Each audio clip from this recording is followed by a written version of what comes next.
was thinking towards the end of the book, what was the day that I became a wealthy man? And I was broke. I was living in Venice, not Venice, Italy, Venice, LA, in this 400 square foot bachelor apartment. I was feeling sorry for myself. I was mad at the world. I was mad at a friend of mine that I loaned, $1,000 to, and he didn't pay me back, and he wouldn't return my phone calls because I was broke. I mean, I was down to, I don't know, 23, 24 bucks, something like that, some change. No prospects. I'm like, how am I going to eat? How am I going to survive? I'm going to pay my rent. I was already behind my rent by 30 days.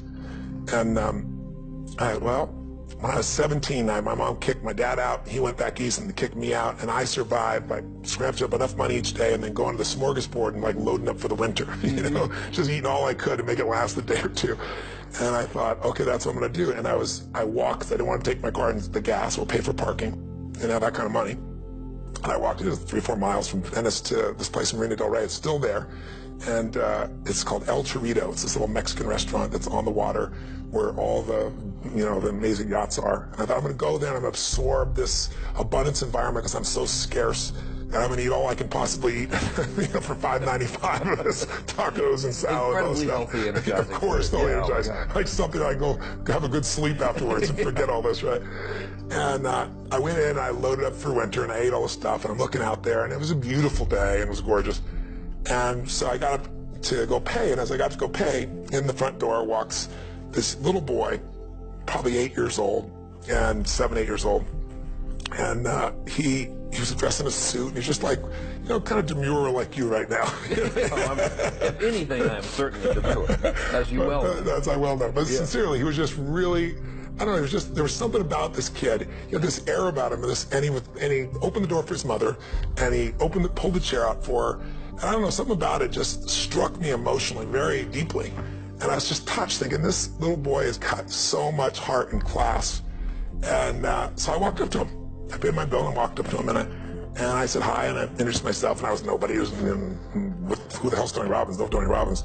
And he says, who is this gigantic? Yeah, that's what he's really thinking is not there. And I said, I just want to tell you, I watched you for the last few minutes. I said, I watched you open the door for you later. I saw you pull out the chair. I saw the way you looking in her eyes and giving her full attention. I said, you are a class act. And he looked at me, and I said, and taking her lunch, that's awesome. He goes, well, she's my mom. And I said, that's even more cool. And he said, well, I'm not taking a lunch because I don't have a job yet, I'm 8, And I looked at him, I said, yes, you are.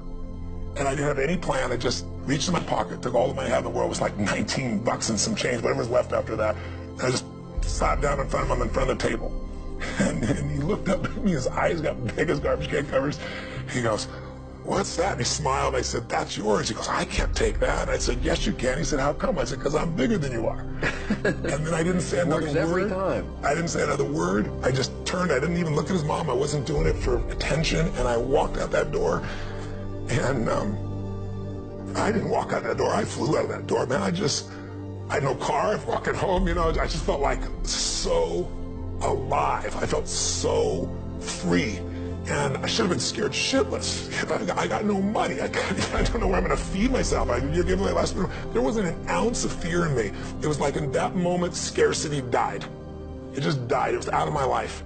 And I went home that night, and I had no clue what I was going to do. But I was like excited and inspired, and I started writing out this plan. And I thought, well, people fast all the time. I can fast for 4 or 5 days. It's probably good for me. Meal. I can eat after that meal. And I got this little plan in my head, and I'm going to work it out.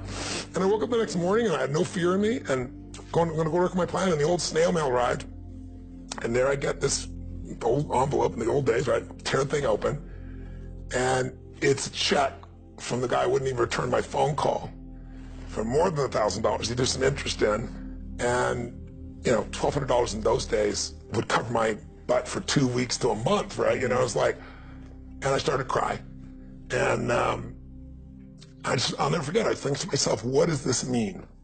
And I decided that meant that I was being rewarded for doing what's right, by not operating out of scarcity and fear. It was spontaneous, it was authentic, it felt right, and I did what felt right, and I was rewarded, and I believed in my mind. I still believe to this day. It may not be true, but that was grace. And so from that day forward, it was just like, just do more, give more, share more, create more. Life's not about me, it's about we. And that's also why when people are suffering, it's always because you're obsessing about yourself. You're obsessing that something happened and now you have less. You think you have less. Or something happened and you've lost something, lost love, lost money, lost significance, lost attention, lost something. When you get that all suffering is obsession with self, you can snap out of it, and all you have to do is stop expecting and start appreciating.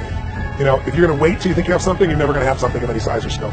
There's something inside the human psyche that when you do what's right and you get outside of yourself, there's something that'll click for you. So it's a long way of saying, when you have nothing is when you need to give.